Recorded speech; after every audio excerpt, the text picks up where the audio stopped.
Here's what most guitarists' neck pickup sounds like.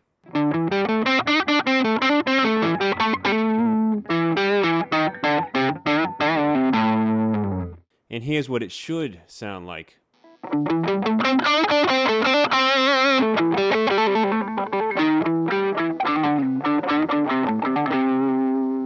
This was the same guitar plugged into the same amp, but with a completely different result. I'm here today to show you some tricks on how to get a nice, punchy, fat neck pickup sound using single coils, humbuckers, and even P90s.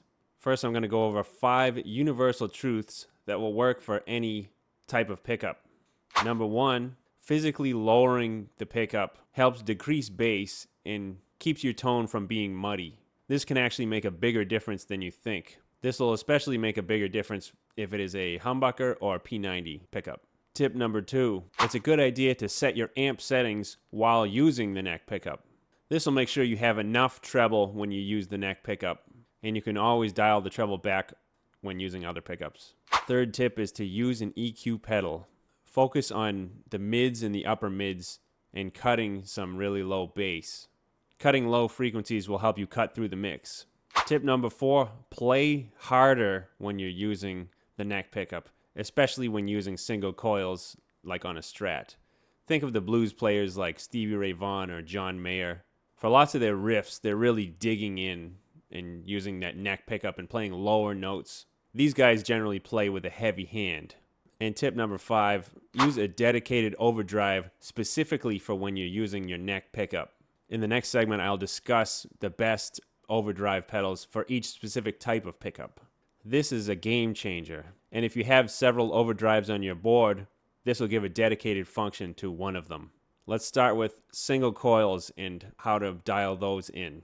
The key here is the mids and keeping the tone from being too harsh. For Strat, I like to use a mid-forward overdrive to cut through, especially for solos. My go-to pedal for this is the Boss SD1, and when playing live, I turn this on specifically when I am using the neck pickup. For a microphone to pair with single coils, if you're recording or playing live, I recommend a warmer mic that will help smooth out the top end, such as a Royer R10 or any other ribbon microphone. Here's the Strat into a Marshall 1987X, and we're going to add in the EQ and the Boss SD1 one at a time, so you can see how it changes things.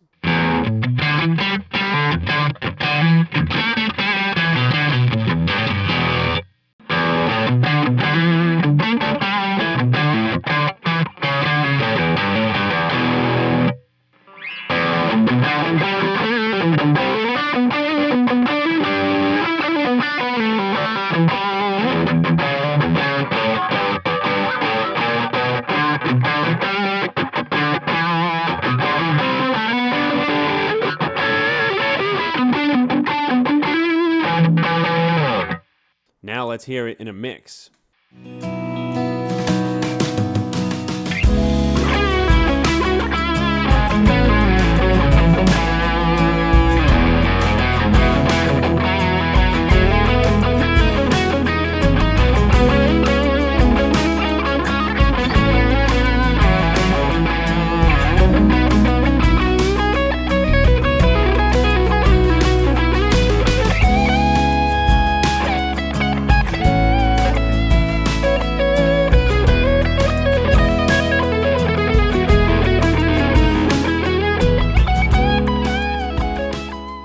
Next up, we're talking about humbuckers, specifically a Les Paul is what I'm going to be using. The key with humbuckers is to give the neck pickup definition and harness its natural bite. For a Les Paul, I want an overdrive with more treble to tame the darker neck pickup tone.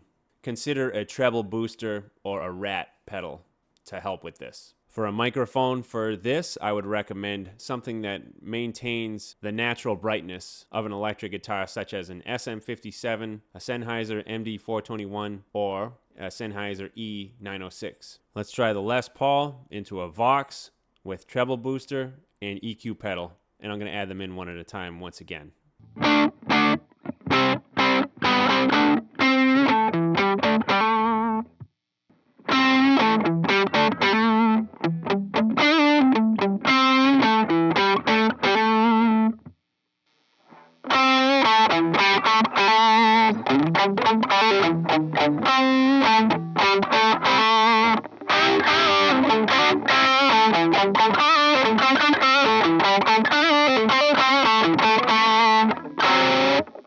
let's hear the Les Paul in a mix.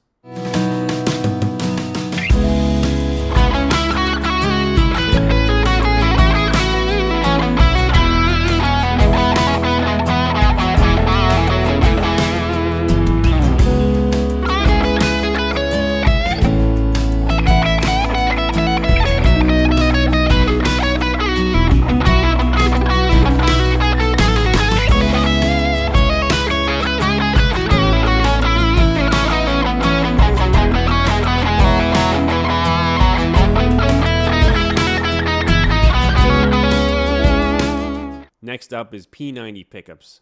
I find that these can be the hardest to dial in, but they are very expressive when dialed in properly. For P90s, I like to start with a nice clean bright amp, and I like to use a mid-forward or even bright overdrive pedal to help cut through the mix. My favorite rig for P90s would be to plug into a Fender Deluxe Reverb and use a Klon type pedal or a Bluesbreaker type pedal.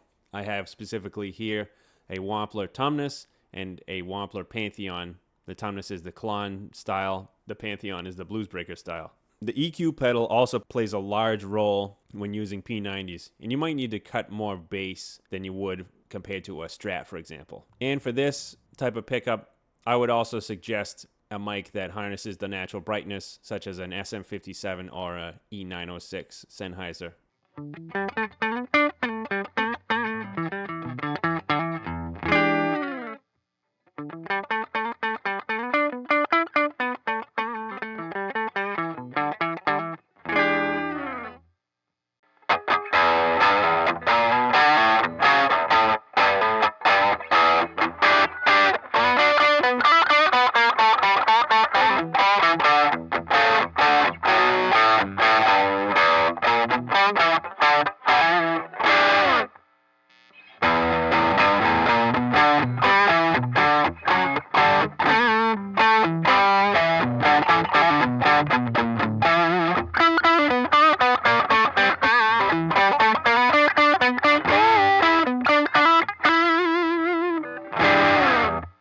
Now let's hear that in the mix.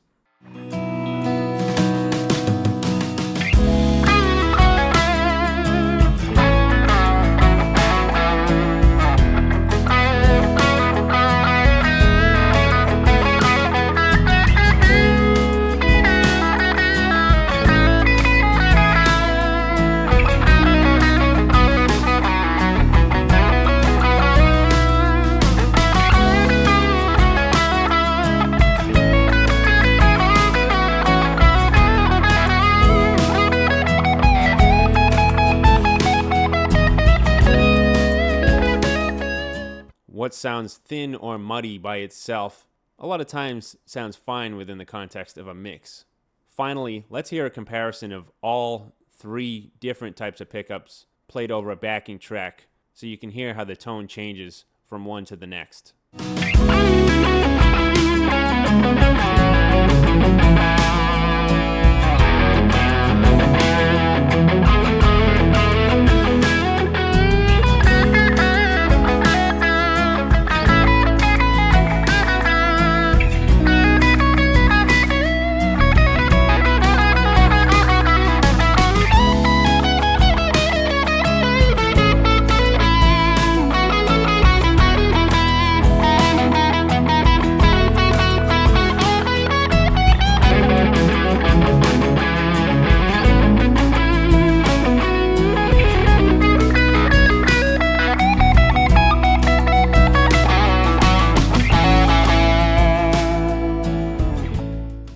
That's it, guys. Thank you for watching, and we'll see you in the next video.